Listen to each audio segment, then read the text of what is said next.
السلام عليكم ورحمة الله وبركاته. إن الحمد لله نحمده ونستعينه ونستغفره ونعوذ بالله من شرور أنفسنا ومن سيئات أعمالنا. من يهده الله فلا مضل له ومن يضلل فلا هادي له.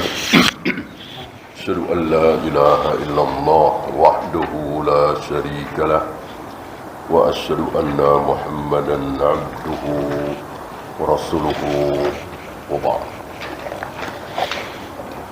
Kita masuk bab baru 47, bab ke-47,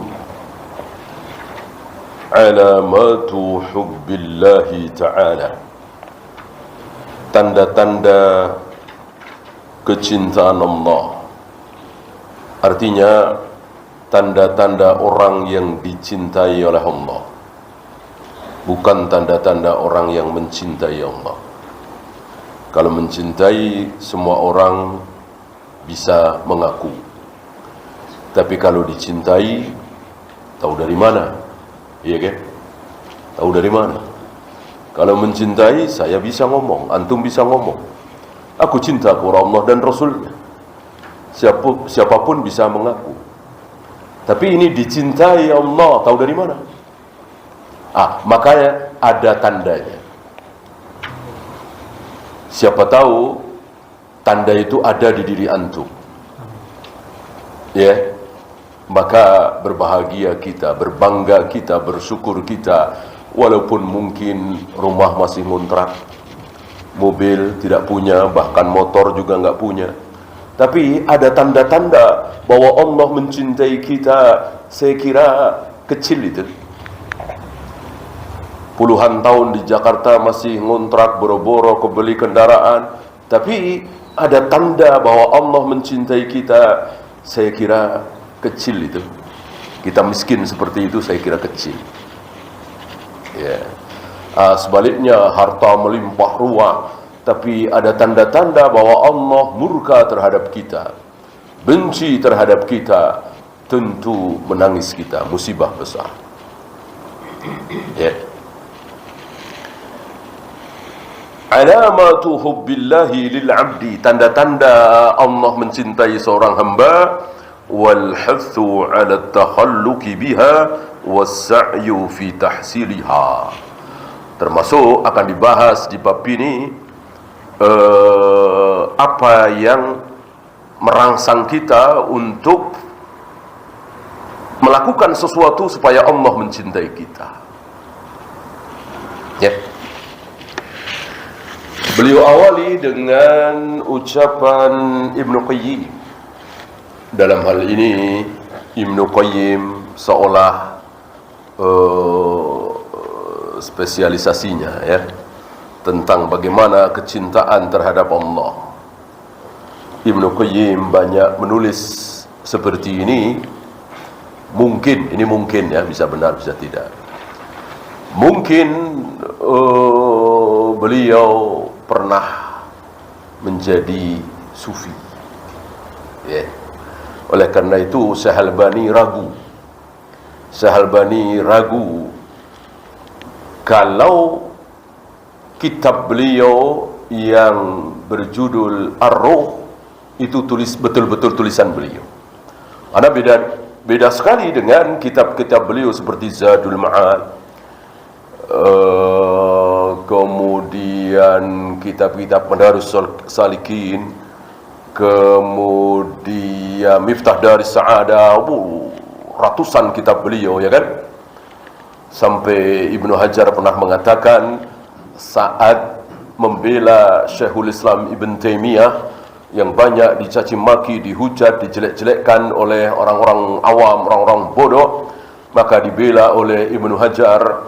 Seandainya keutamaan Ibnu Taimiyah itu cuma satu, seandainya keutamaan kebaikan Ibnu Taimiyah itu cuma satu, yaitu mempunyai murid bernama Ibnu Qayyim al-Jauziyah, cukup menunjukkan betapa hebatnya Ibnu Taimiyah. muridnya aja seperti itu, ya kan?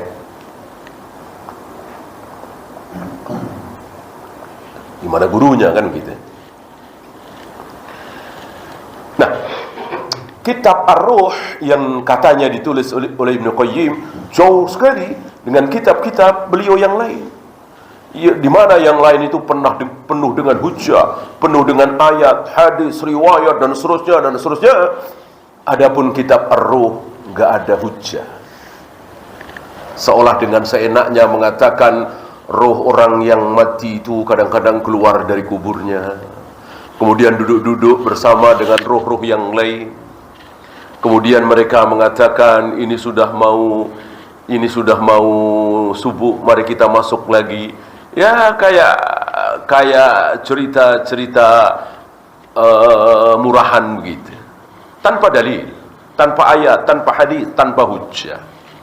Maka beliau meragukan. Nah, sebagian tidak meragukan, betul itu tulisan beliau Ibnu Qayyim, tapi ketika Ibnu Qayyim masih sufi, sebelum bertemu dengan Syekhul Islam Ibn Taimiyah. Kita tahu orang-orang sufi itu kan banyak menghabiskan waktu untuk membahas tentang cinta, tentang hati cinta kepada Allah dan seterusnya. Ya tentu tidak salah kalau dengan dalil. Ya, insyaallah yang beliau bawakan, karena ada ini di Madarijus Salikin bukan di Ar-Ruh, maka antum bisa lihat nukilan-nukilan dari Ibnu Qayyim yang dibawakan oleh Syekh Albani, Syekh bin Baz, Syekh Utsaimin dan lain-lain. Tidak ada kitab Ar-Ruh dibawakan. Yang ada Madarijus Salikin, Miftah Daris Sa'adah, Zadul Ma'ad dan seterusnya. Ya, enggak ada Ar-Ruh. Mereka walaupun sangat ta'zim mencintai Ibnu Qayyim, tetap dengan hujjah. Artinya walaupun tulisan beliau, ucapan beliau kok jauh dari dalil, ya tidak dibawakan. Ya. Nah, tulisan yang beliau nukil di kitab ini adalah tulisan Ibnu Qayyim di Madarijus Salikin, bukan di Ar-Ruh. Saya bacakan: mahabbatullahi li awliyaihi wa anbiyaihi wa rusulihi sifatun zaidatun ala rahmatihi wa ihsanihi wa ata'ihi. Kecintaan Allah kepada wali-walinya, kepada para nabi, kepada para rasul adalah sifat tambahan, menambah dari apa? Rahmat, ihsan, ata. Sebab kalau rahmat semua orang dapat, ihsan semua orang dapat, ata semua orang dapat. Yang muslim, yang kafir, yang ahlu sunnah, yang ahlul bidah, yang bertauhid, yang syirik, semuanya mendapatkan rahmat Allah. Semuanya mendapatkan rizki dari Allah. Semuanya mendapatkan penjagaan dari Allah. Kalau ada yang nanya, di Eropa, di Jepang, di Amerika yang penuh dengan maksiat itu, ada rahmat Allah apa tidak? Ada. Kalau enggak ada, mati semua. Kalau di situ enggak ada rahmat Allah, mereka tidak bisa makan, tidak bisa minum, tidak bisa tidur. Ya. Wasi'at kulla syai', rahmat Allah itu meliputi segala sesuatu. Tidak ada di muka bumi ini tempat yang tidak ada rahmat Allah. Kalau tidak mendapat rahmat Allah, hancur. Antum tahu contoh tempat di mana rahmat Allah di situ nggak ada sama sekali? Apa? Ada emang? Apa? Ada satu tempat, di tempat tersebut tidak ada rahmat Allah sama sekali. Apa? Iya, neraka. Neraka tidak ada rahmat Allah sama sekali. Ketawa. Yang ada azab, siksa, cacian, makian, kutukan, laknat. Itu tempat di mana rahmat Allah tidak ada. Neraka.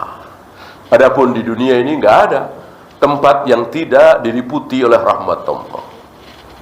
Nah, apakah yang mendapatkan rahmat Allah pasti dicintai oleh Allah? Belum tentu. Apakah yang diberi oleh Allah berarti dicintai oleh Allah? Belum tentu.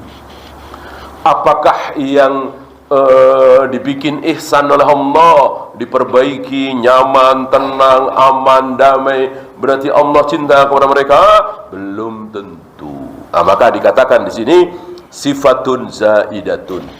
Setelah Allah memberikan karunia kepada para nabi, para rasul, para wali-wali Allah, orang-orang yang dicintai oleh Allah, orang-orang baik, orang-orang saleh, makan enak, minum enak, tidur enak, dan seterusnya, Allah tambahkan apa? Cinta. Allah mencintai mereka. Ya. Kemudian beliau seperti biasa, ini sifat para ulama, tentu membahas bukan hanya yang hak, tapi yang batil.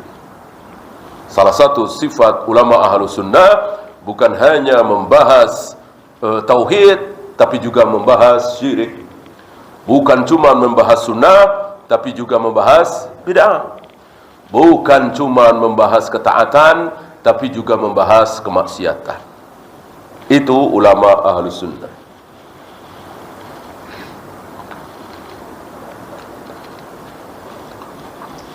Berbeda dengan yang bukan Ahlus Sunnah, asyik dengan dirinya. Asyik dengan dirinya. Antum lihat firqah-firqah terutama hari ini. Yang NII misalnya asyik dengan dirinya. Dia nggak peduli ada yang lain di luar NII. Yang LDII begitu. Yang ini asyik dengan sendirinya. Berbeda dengan Ahlus Sunnah. Mereka mempelajari. Mereka tidak egois. Mereka mempelajari Mu'tazilah seperti apa, Khawarij seperti apa, Asy'ariyah seperti apa, Maturidiyah seperti apa, kesalahannya di mana. Itulah Ahlus Sunnah. Sebagaimana wasiat Nabi SAW bahwa Islam akan pecah menjadi 73. Yang 72 masuk neraka, hanya satu yang masuk surga. Semuanya kaum muslimin, 72 di neraka tidak kekal, dan semuanya dipelajari. Semuanya dipelajari. Maka yang pertama kali mempelajari aliran sesat, menjelaskan tentang aliran sesat, siapa? Rasulullah SAW. Cuman tidak semuanya. Tidak 72 firqah ini dijelaskan oleh Nabi SAW. Hanya beberapa. Yang terbanyak adalah kelompok sesat pertama. Firqah pertama dalam Islam, itu yang banyak disebut oleh Nabi kesesatan mereka. Apa? Khawarij. Disabdakan oleh Nabi SAW. Padahal ketika Nabi mensabdakan tentang Khawarij, mereka belum ada, belum muncul. Bahkan di zaman Abu Bakar juga belum muncul, di zaman Umar juga belum muncul di zaman Utsman, kemudian membesar, dan diperangi, dihabisi di zaman Ali bin Abi Thalib. Berdasarkan wasiat Nabi SAW. Ya, panjang lebar beliau membahas tentang cinta ini. Kita cukupkan dengan ayat.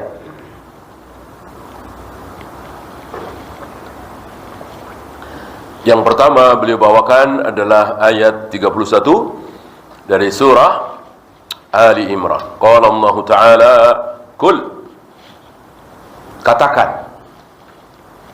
Perintah katakan, jelas perintah dari Allah tertuju kepada Rasulullah SAW. Kul, hitopnya kan anta, bukan antum.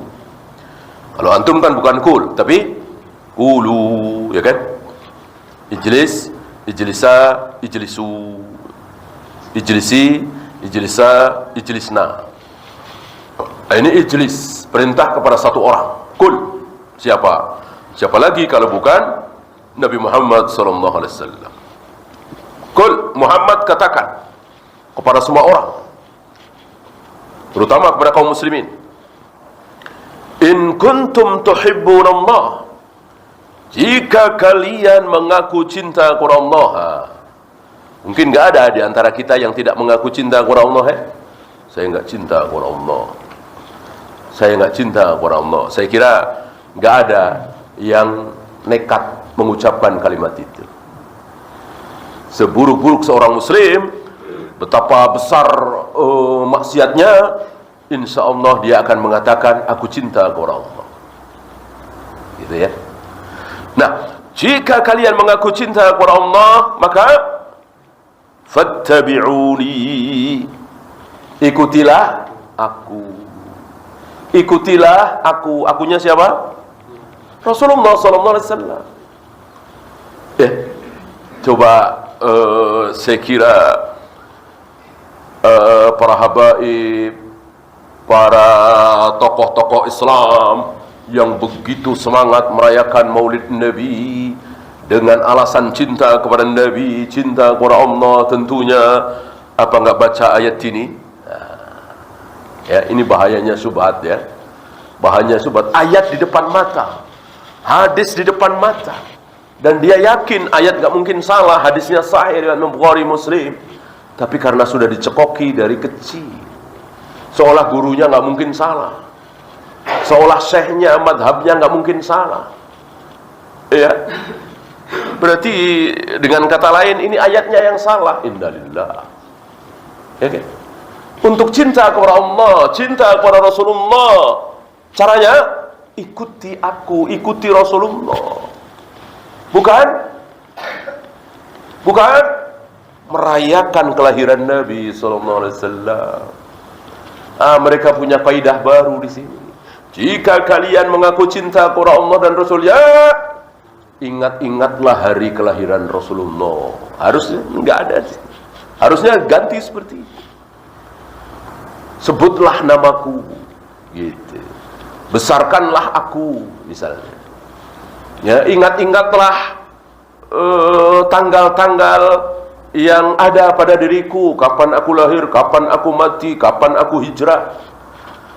Mestinya seperti itu. Enggak ada. Yang ada fattabi'uni, ikuti aku. Sudah mengikuti Rasulullah, apanya? Apalagi kalau bukan sholatnya, kalau bukan wudunya, kalau bukan tayamumnya, azannya, qomatnya, tawafnya, sa'inya, mencium hajar aswadnya. Nabi mencium hajar aswad dengan mengecupnya, dengan suara kecupan atau tidak, ini dibahas oleh para a'imah. Ya, kalau mengikuti Nabi dalam hal Nabi jujur, Nabi amanah, Nabi nggak pernah bohong, Nabi dermawan, itu mah nggak usah ikut Nabi. Ya, emang selain Nabi nggak ada yang jujur, amanah, nggak pernah bohong, santun terhadap orang-orang miskin, dermawan, banyak. Bukan itunya. Kalau itunya otomatis. Kalau itunya nggak usah pakai Nabi juga banyak. Ya, siapa itu Bunda Teresa misalnya, nggak kenal dengan Rasulullah, tapi luar biasa membela orang-orang miskin, orang-orang jumpo, habis waktunya, hartanya untuk diabdikan kepada masyarakat. Ya, orang-orang miskin, orang-orang jumpo, orang-orang tua ditolong oleh beliau, Bunda Teresa. Padahal nggak kenal dengan Rasulullah SAW. Berarti mencontohnya bukan di situ. Yang dicontoh dari Nabi apa? Apa yang akal kita tidak bisa mencerna. Ngelilingin Ka'bah itu 7 kali apa 8 kali, siapa yang bisa jawab? Mau profesor, doktor, insinyur, jenius, tentu nggak bisa jawab. Tawaf itu yang bagus 7 kali apa 8 kali nggak bisa. Maka ikuti Nabi. Nabi 7 kali apa 8 kali. Salat itu diawali dengan takbir apa usolli, nggak ada yang bisa jawab. Akal nggak bisa jawab.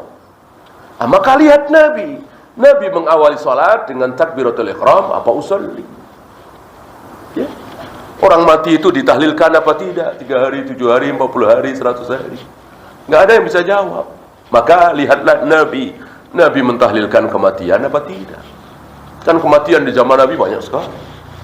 Dari mulai istri tercinta beliau Khadijah, kemudian Hamzah, Ja'far bin Abi Thalib, Mus'ab bin Umair, bahkan anak-anak beliau semuanya meninggal ketika beliau masih hidup, kecuali Fatimah. Ya, adakah riwayat beliau mentahlilkan anak-anak beliau yang meninggal? Hamzah, Khadijah, tidak ada riwayat sama sekali. Apa iya kita lebih pintar dari Nabi? Lebih hebat dari Nabi, lebih benar dari Nabi? Ya. Ini kaidah yang sederhana dan mudah. Ini pun banyak saudara-saudara kita nggak faham. Dikiranya dengan kesombongan akalnya, ya kan? Apa salahnya ini? Memang Nabi nggak melakukan, tapi apa salahnya? Ini kan baik, ini kan benar. Sombong dong. Ketika ini baik, sementara Nabi tidak melakukan, berarti Nabi kurang baik dong. Tahlilan baik, taruhlah muludan baik, tapi Nabi nggak pernah tahlilan, nggak pernah mulud, berarti Nabi kurang baik. Ya. Satu pertanyaan yang menghancurkan hujah mereka, menghancurkan dalil-dalil yang mereka bawakan. Apakah Rasulullah tahu kalau maulid Nabi itu baik? Apakah Rasulullah tahu kalau tahlilan itu baik? Apa jawabannya? Jawabannya satu di antara dua, tahu apa tidak tahu. Jawab tahu salah, jawab tidak tahu apa lagi. Ya, inilah bid'ah, inilah syubhat. Mau ayat ratusan, mau hadis ribuan, hujah dibawakan, kalah dengan satu ayat, hancur dengan satu ayat atau satu hadis, atau bahkan dengan satu pertanyaan. Ini kan cuma pertanyaan, tapi menghancurkan hujah mereka. Apakah Rasulullah tahu perayaan maulid itu baik? Jawab tahu, hancur. Jawab enggak tahu, lebih hancur. Itulah syubhat, itulah bid'ah. Ya. Yuhibbukumullah, mestinya ini yuhibbu. Yuhibbu juga mestinya yuhbibu, ya. Kan ahbaba yuhbibu. Wazannya af'ala yuf'ilu. Cuman orang Arab, ya mungkin mirip orang kita juga, ya. Kalau dua huruf berendeng, maka disingkat jadi satu dengan tasydid. Ahbaba yuhbibu menjadi ahabba yuhibbu dengan tasydid. Ya. Aslinya ahbaba yuhbibu. Nah, yuhbibu ini menjadi yuhbib. Nah, mestinya yuhbibu, tapi menjadi yuhbib. Kenapa? Karena jawab dari syarat in. Artinya apa? Jika kalian mengikuti aku, maka niscaya Allah akan mencintai engkau. Begitu. Pasti. Jawab. Ada syarat, ada jawab. Qul in kuntum tuhibbunallaha fattabi'uni. Katakan ya Muhammad, jika kalian mengaku cinta kepada Allah, ikuti aku. Jika kalian mengikuti aku, yuhibbukumullah, maka Allah akan mencintai kalian. Pasti. Kenapa? Karena ada jawab ini, majzum.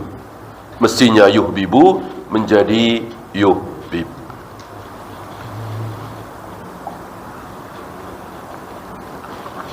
Mafhum apa yang ada di ayat ini? Muwafaqah apa mukhalafah? Jawabnya mukhalafah. Jika kalian tidak mengikuti aku, maka jika kalian mengikuti aku, niscaya Allah akan mencintai kalian. Ini mafhum mukhalafahnya apa? Pemahaman sebaliknya otomatis apa?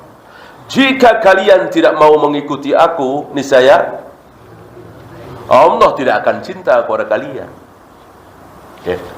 Maka jangan diharap dicintai oleh Allah ketika melakukan berbagai macam bid'ah. Karena berarti kan tidak mengikuti Nabi sallallahu alaihi wasallam. Salatnya penuh dengan bid'ah, wudunya penuh dengan bid'ah, dakwahnya penuh dengan bid'ah, jihadnya penuh dengan bid'ah. Jihad tanpa pemimpin, jihad sendiri-sendiri sporadis. Ada orang kafir tusuk, ada orang kafir bunuh, ada orang kafir dipancung tanpa pemimpin. Ini jihad bid'ah. Enggak boleh jihad, haram jihad kecuali dengan pemimpin. Al-jihadu ma'al imam adiluhum wa fajiruhum. Ini bab khusus di Sahih Bukhari. Dan diyakini oleh para a'immah bahwa jihad tidak sah kalau sendiri-sendiri, seperti yang kita saksikan hari ini. Atas nama jihad mereka bunuh-bunuh orang kafir. Mending orang kafir Ini sesama muslim. Udah begitu sendiri-sendiri, nggak boleh. Jihad itu bersama pemimpin. Maka ketika jihad bersama pemimpin, perang itu ada pemimpinnya, insya Allah walaupun mencaplok negeri orang, ya, saya kira antum tahulah ya bagaimana Rusia itu mencaplok negara lain, ya kan? Tapi nggak semua mencemooh. Banyak yang menyanjung, banyak yang simpati, banyak yang mendukung. Karena apa? Karena dengan pemimpin. Coba kalau sendiri-sendiri. Coba kalau sendiri-sendiri, orang nggak simpati. Perang itu dengan pemimpin. Dan gentle, ya, ayo perang, siap, ayo. Nah, begitu. Kalau sendiri-sendiri orang nggak simpati. Sebagaimana bom-bom bunuh diri itu, jelas itu bukan bom syahid, itu bom bunuh diri. Ya.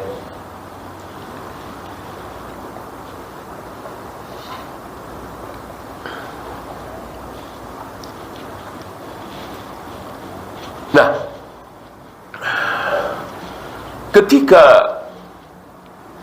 kaum muslimin tidak mencontoh Nabi sallallahu alaihi wasallam dalam wudunya, dalam qomatnya, dalam salatnya, dalam zikirnya, dalam wiridnya, maka otomatis kecintaan Allah tidak akan datang. Mereka tidak akan dicintai oleh Allah. Ketika tidak dicintai oleh Allah, ya terjadilah apa yang terjadi. Ya.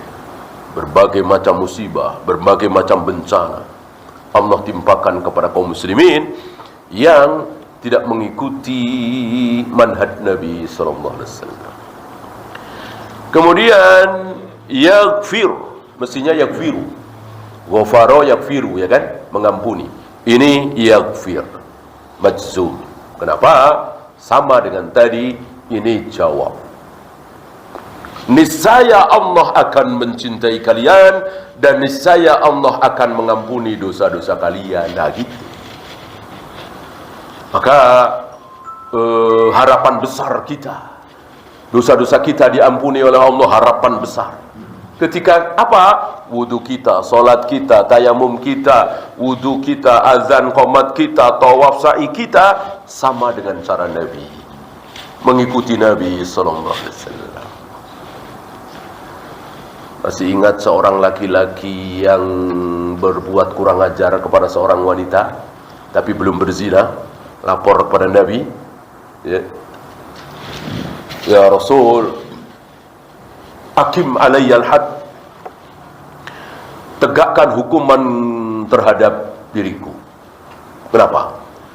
Karena aku telah berbuat dosa, aku telah perlakukan seorang wanita yang bukan istriku persis aku memperlakukan istriku, hanya tidak berzina. Ya, fa hakim alayyal had, tegakkan hukuman atas nama terhadap diriku. Nabi belum jawab, kemudian Nabi menyuruh Bilal qomat. Kebetulan pas mau sholat. Setelah selesai sholat, Nabi bertanya, siapa tadi yang mengatakan telah berbuat dosa begini-begini? Saya, ya Rasul. Kata Nabi, engkau tadi telah berwudu seperti wuduku? Engkau tadi telah sholat seperti sholatku? Dijawab oleh laki-laki ini, iya. Aku telah berwudu seperti wudumu, ya Rasul. Aku telah sholat seperti cara sholatmu, ya Rasul. Apa kata Nabi? Qad ghafarallahu dzunubak. Allah telah mengampuni dosa-dosamu. Lihat, pengampunan dosa diawali oleh pertanyaan Nabi, tadi engkau wudu dan sholat seperti caraku apa tidak? Ini mafhum apa tadi? Mafhum mukhalafah lagi. Artinya, kalau wudumu, sholatmu, zikirmu, wiridmu, tawafmu, sa'imu tidak sama dengan caraku, tidak sama dengan cara Nabi, yang nggak diampuni.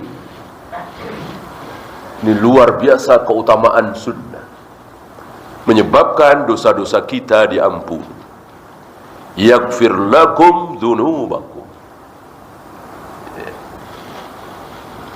Bagaimana ya, dakwah sunnah seperti ini kita tidak teriakan. Justru ketika kita diam saja, para dai diam saja, tidak mengatakan ini bid'ah, ini syirik, ini bid'ah, ini bid'ah. Kasihan saudara-saudara kita terjerumus ke dalam bid'ah, kasihan. Alhamdulillah ustaz-ustaz kita ya diawari oleh senior-senior kita yang di mana mereka penuh dengan cacian, makian, hujatan, dicaci, dimaki, dihujat oleh masyarakat. Alhamdulillah. Berapa ribu saudara-saudara kita hari ini, berapa ratus ribu, mudah-mudahan sampai jutaan ya, yang akhirnya tahu ternyata maulid Nabi bid'ah, ternyata tahlilan bid'ah, usoli bid'ah, salawat nariyah bid'ah. Agar kaum muslimin selamat dari berbagai macam bid'ah itu ya. Jangan dakwah enggak jauh dari mari sedekah, mari berbakti kepada orang tua, jangan berzina, jangan minum khamar. Ini sudah tahu semua kalau itu haram. Ya tentu tidak salah dakwah seperti itu, tapi akan menjadi salah kalau habis waktu untuk membahas seperti itu. Sementara ini syirik, ini bid'ah tidak dibahas, padahal itu penting sekali. Kasihan saudara-saudara kita ini, dan jutaan ya. Antum lihat di kiri kanan antum, rajin ke masjid, bahkan belum azan sudah ke masjid, tapi ibadahnya penuh dengan bid'ah, bahkan sebagiannya syirik. Kan kasihan, gara-gara dakwah tidak sampai kepada mereka. Maka harus berdakwah ini seperti ini terus, walaupun cacian, makian, hujatan, bahkan ancaman fisik, bahkan sudah ya. Ini bagian dari risiko.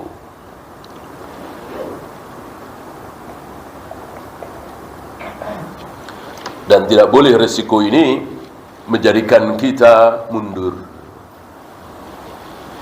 Ya sudahlah, cari amannya. Tidak boleh. Ya.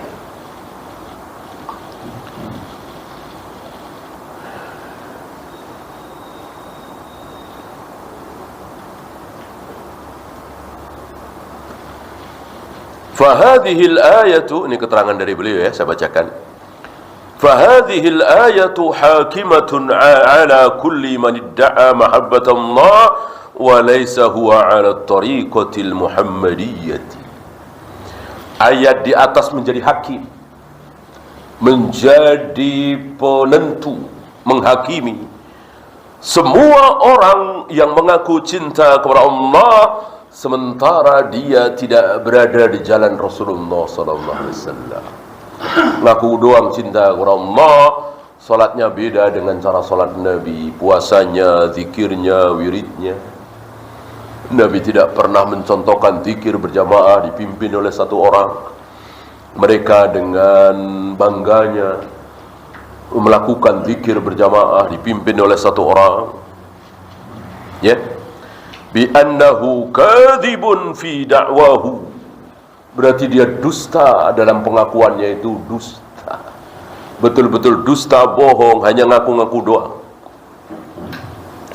Hatta yattabi'a syar'a al-muhammadiyah, sampai dia mengikuti syariat Nabi sallallahu alaihi wasallam, beribadah persis seperti cara Nabi alaihi salatu wassalam. Ya. Ya, kita lanjut Al-Maidah ayat 54. Qala Allah Ta'ala, ya ayyuhalladzina amanu, wahai orang-orang yang beriman.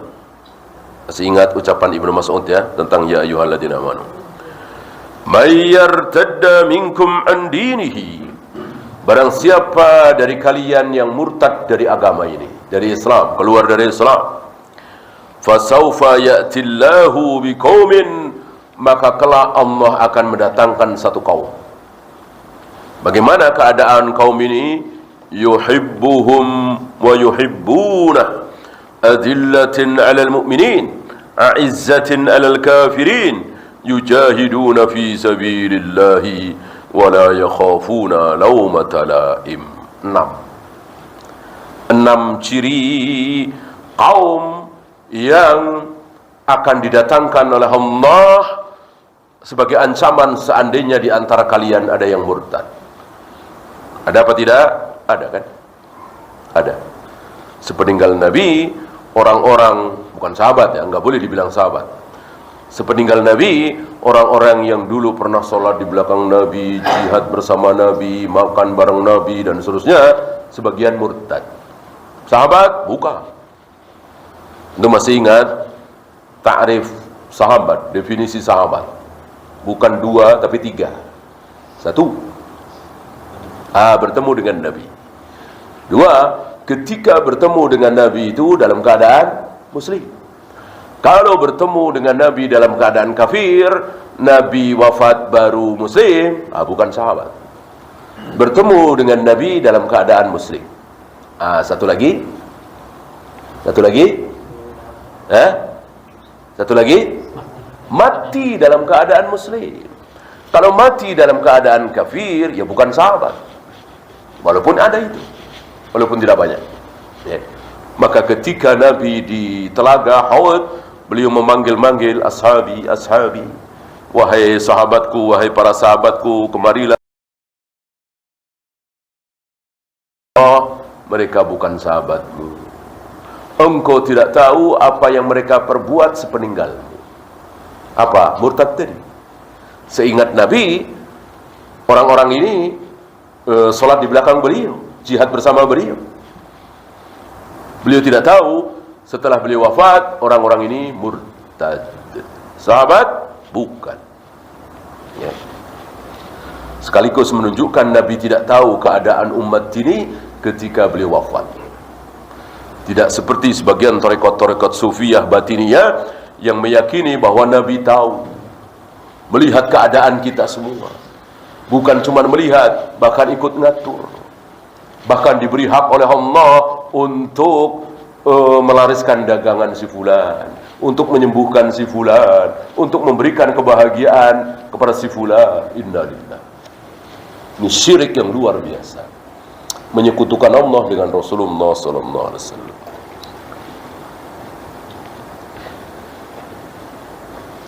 Ketika Nabi hidup saja beliau nggak sanggup. Ya. Ketika beliau masih hidup, sanggupkah membikin dagangan si fulan yang nggak laris jadi laris? Nggak sanggup. Sanggupkah beliau menyembuhkan semua penyakit? Nggak sanggup. Hanya yang diizinkan oleh Allah saja. Sanggupkah beliau menjadikan orang kafir menjadi beriman? Nggak sanggup. Itu beliau masih hidup. Di mana sudah wafat. Betapa batilnya keyakinan mereka. Ya, yang pertama, yuhibbuhum. Kaum yang akan didatangkan oleh Allah ini adalah yang pertama, yuhibbuhum. Allah mencintai mereka, berarti dicintai oleh Allah. Ini luar biasa. Yang kedua, yuhibbunahu. Mereka mencintai Allah. Kita semua bisa mengaku ya, kita mencintai Allah. Kemudian azillatil 'alal mu'minin, merendah di hadapan orang-orang mukmin. Mestinya kita seperti ini ya. Mukmin, merendah, senyum, sapa, ramah, nyapa duluan, dan seterusnya dan seterusnya. Kalau kafir nggak perlu. Ya, maka a'izzatin 'alal kafirin. Izzah. Izzah, ya. Salam duluan nggak perlu. Kasih salam duluan, baru boleh dijawab. Ngasih salam duluan, assalamualaikum Pak Pendeta, nggak boleh. Kalau mereka ngasih salam duluan, boleh dijawab. Cuman ada perselisihan sedikit dalam hal ini. Apa jawabnya cukup? Apa? Waalaikum, apa boleh waalaikumsalam? Ada pembahasan tersendiri. Kalau tidak salah pernah kita bahas dulu ya. Adapun salam duluan tidak boleh. Ya, termasuk sapa dan seterusnya. Bahkan Nabi memerintahkan untuk memepetkan ke jalan yang sempit ketika papasan. Artinya, ketika jalan itu sempit, kemudian papasan, jangan kita yang ngalah, harus dia yang ngalah. Ya.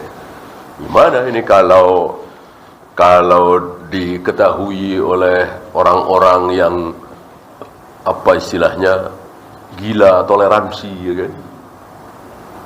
Apa iya gara-gara prinsip toleransi, kita coret sabda Nabi, kita coret ayat Al-Quran, kita buang ajaran Islam gara-gara gila toleransi. Ya, apa kita nggak tahu bagaimana ketika kaum muslimin minoritas, apa iya mereka toleran? Ya, apa yang terjadi di Palestina, apa yang terjadi di Bosnia waktu itu, apa yang terjadi di Sarajevo, apa yang terjadi di Rohingya, ya bahkan nggak usah jauh-jauh di Ambon. Ketika kaum muslimin minoritas, ya tiba-tiba ketika kaum muslimin mayoritas mereka teriak toleransi, toleransi. Ya, begitu kaum muslimin minoritas nggak teriak toleransi, habis dibantai, ya dicincang. Luar biasa. Dan itu bukan sekali dua kali, itu sepanjang sejarah. Sepanjang sejarah. Bagaimana nasib kaum muslimin di hadapan Hulaguqan, ya, di akhir dinasti Abbasiyah, sampai sungai Efrat dan sungai Tigris menjadi merah dengan darahnya kaum muslimin yang dibantai. Sepanjang sejarah, tiba-tiba kaum muslimin dibodoh-bodohi dengan toleransi, ya, toleransi. Maka dicap sebagian kaum muslimin intoleran, bodoh ini. Lihat ayat. Masuk kita ragu dengan ayat ini. Azillatin 'alal mu'minin, 'izzatin 'alal kafirin. Merendah, menunduk di hadapan sesama muslim. Sebaliknya merasa besar, izzah, terhormat, mulia, tinggi di hadapan orang-orang kafir. Bagaimana kalau dia bos, kita satpam, tetap dia nyuruh kita taati, namanya juga satpam. Tapi dia ulang tahun, jangan mau ngasih selamat. Dia Natalan, jangan mau ngasih selamat. Ini izzah. Bukan kemudian mereka nyuruh kita nggak mau, ya tentu tidak, orang kita bawahan, kita OB, kita pesuruh, dia manajer, dia direktur, ya tentu kita taati. Bapak mau pesan apa, lauk apa, saya berikan. Gitu. Sekali waktu dia Natalan atau ulang tahun, jangan pernah mengucapkan selamat, jangan selamat. Ini yang dimaksud dengan izzah. Walaupun kita sebagai pesuruh, OB, satpam dan seterusnya. Yujahiduna fi sabilillah, mereka jihad di jalan Allah. Sekali lagi, jihad yang sah, jihad yang sunnah, jihad yang bersama pemimpin. Ya, tidak boleh sendiri-sendiri.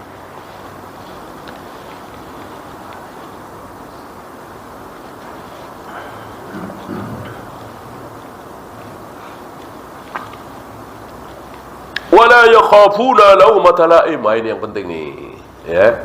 Yang banyak dari kita tidak mengamalkan ayat ini. Wala yakhafuna laumata laim. Tidak takut dicela. Banyak dari kita sebetulnya yakin dan ingin mengamalkan ayat itu, hadis itu, tapi takut. Takut dibilang teroris, takut dibilang wahabi, takut dibilang intoleran, takut dibilang bodoh, takut. Mestinya jangan takut. Nggak usah takut. Rasul aja nggak takut ketika menikahi mantunya, mantu tanda kutip ya. Diajarkan oleh Allah jangan takut. Ya awalnya memang beliau takut, malulah ya. Karena beliau apa istilah kita, naksir sama mantunya ini. Zainab, istrinya Zaid bin Harithah. Ya. Tapi karena ini ketentuan syariat kan perintah Allah. Allah yang menikahkan beliau dengan Zainab, jandanya Zaid bin Harithah. Padahal Zaid bin Harithah itu sudah menjadi anak Nabi kan, diangkat anak, walaupun akhirnya Zaid bin Muhammad dikembalikan menjadi Zaid bin Harithah. Tapi sempat diganti Zaid bin Muhammad, sempat menjadi anak angkat beliau dan akhirnya diharamkan dalam Islam. Ini Ya, contoh dari beliau nggak takut. Ya.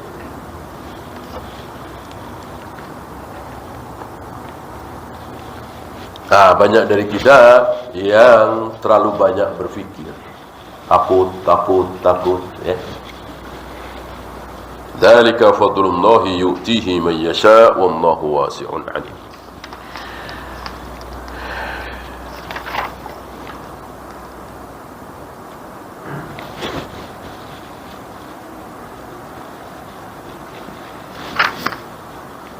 Satu lagi semakna ya. Wa in tatawallaw yastabdil qauman ghairakum. Jika kalian berpaling, Allah akan ganti kalian dengan satu kaum yang bukan kalian. Intinya apa? Intinya ini hiburan kepada Nabi sallallahu alaihi wasallam ketika banyak di antara orang-orang yang sudah masuk Islam kemudian murtad. Jangan takut. Jangan kemudian Nabi melakukan segala sesuatu walaupun itu tidak dikehendaki oleh Allah supaya mereka tidak murtad. Enggak perlu ya. Kalau Allah sudah kasih hidayah, enggak perlu dengan cara-cara seperti ini. Wallahu a'lam. Ya, untuk hadisnya insyaallah kita lanjutkan kesempatan berikutnya. Untuk sekarang cukup ayatnya. Ada pertanyaan? Silakan.